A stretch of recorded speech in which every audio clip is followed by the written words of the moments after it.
अस्सलाम वालेकुम दोस्तों, कैसे हो? मुझे मेरे आप सभी से हो गए न्यू अपडेट के साथ मैं आपके सामने फिर हाजिर हो चुके हैं। अगर आप कुवैत में रहते हैं, कुवैत की खबरों से हमेशा के लिए अपडेट आना चाहते हैं तो ये वीडियो आप शुरू से लेकर आखिर तक देखते रहिए। इस वीडियो के अंदर मैं आपको काफ़ी ज़्यादा इंपॉर्टेंट जो है इन्फॉर्मेशन देने वाला हूँ और आप लोगों को बताने वाला हूँ। आज जो हम बात करने वाले हैं यहाँ पे बहुत सारे लोग बोल रहे हैं कि हम जो है घर के वीज़ा में जाना चाहते हैं तो हमें कौन सा वीज़ा मिलेगा और उसके बेनिफिट क्या हैं, इसके हवाले से हम बात करेंगे। और भी इससे मिलती जुलती जो क्या जानकारी है मैं आपको बताने वाला हूँ, जो कि आपको काफ़ी ज़्यादा ध्यान रखना है। नए वीज़ा पे जाना चाहते हैं, पुराने वीज़ा पे, या ऑलरेडी कुवैत में रहते हैं, तो मैं आपको खबर देने वाला हूँ। तो चलिए फिर बिना देरी के वीडियो शुरू करते हैं। लेकिन उससे पहले मैं आपको बता देता हूँ, चैनल हमारा पहली बार देख रहे हैं, चैनल को सब्सक्राइब करें और साथ ही साथ बेल आइकन जरूर प्रेस कर दें ताकि हमेशा आपको इसी तरीके से अपडेट मिलती रहे और आप हमेशा हमारे साथ में जुड़े रहें।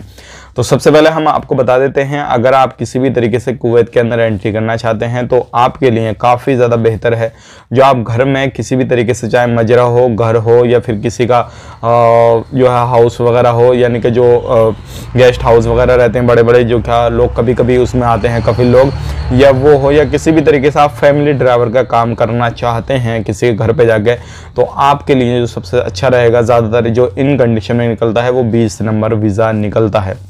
और मैं आपको बताना चाहूँगा, अभी जो है 20 नंबर यानी कि खादम जो वीज़ा होता है, घर में वीज़ा जो इशू किया जाता है, वो वीज़ा आपको दिया जाएगा। और आप ध्यान रखिएगा, इसमें एक चीज़ का ध्यान रखने वाली यहाँ पे बहुत ज़्यादा ज़रूरत है।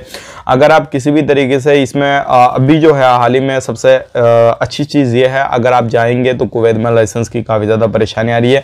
अगर आप 20 नंबर वीज़ा पर जाते हैं तो आपको जाने के बाद में लाइसेंस की परेशानी नहीं आएगी, आपको लाइसेंस मिल जाएगा।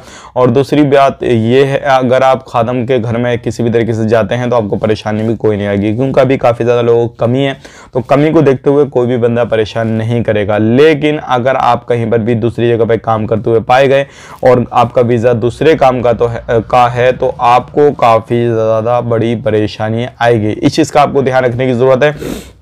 और यहाँ पे बात कर लेते हैं सैलरी की। अगर आप फ्रेशर हैं और इंडिया, पाकिस्तान, नेपाल किसी भी कंट्री से आप जाना चाहते हैं और या हाल ही में अभी आप कुवैत के अंदर रहते हैं, तो आप मुझे कमेंट करके बता सकते हैं कि आपकी सैलरी कितनी है।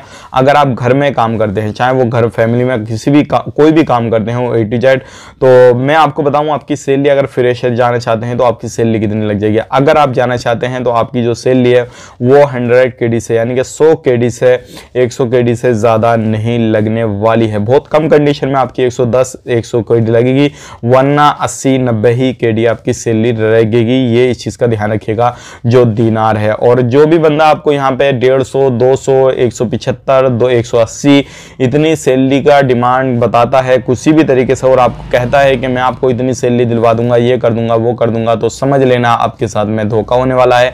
आप यहाँ से उम्मीद लगा के जाएंगे 250-200 KD मिलेगी, लेकिन वहाँ पे जाने के बाद में आपको 100 ही KD आपके हाथ में आएगा। तो ऐसे लोगों से बचें। और आप अभी अगर कुवैत के अंदर हैं तो मुझे कमेंट करके बता सकते हैं कि आपकी सैलरी क्या है और कहां पर आप काम करते हैं, कौन से फील्ड में काम कर रहे हैं। उम्मीद करता हूं ये जानकारी आपको पसंद आई होगी। अगर नए लोग आप जाना चाहते हैं तो काफी ज्यादा हेल्पफुल आपके लिए वीडियो रहेगा। मिलेंगे किसी नेक्स्ट वीडियो में। आप अपना ख्याल रखें, टेक केयर, बाय बाय।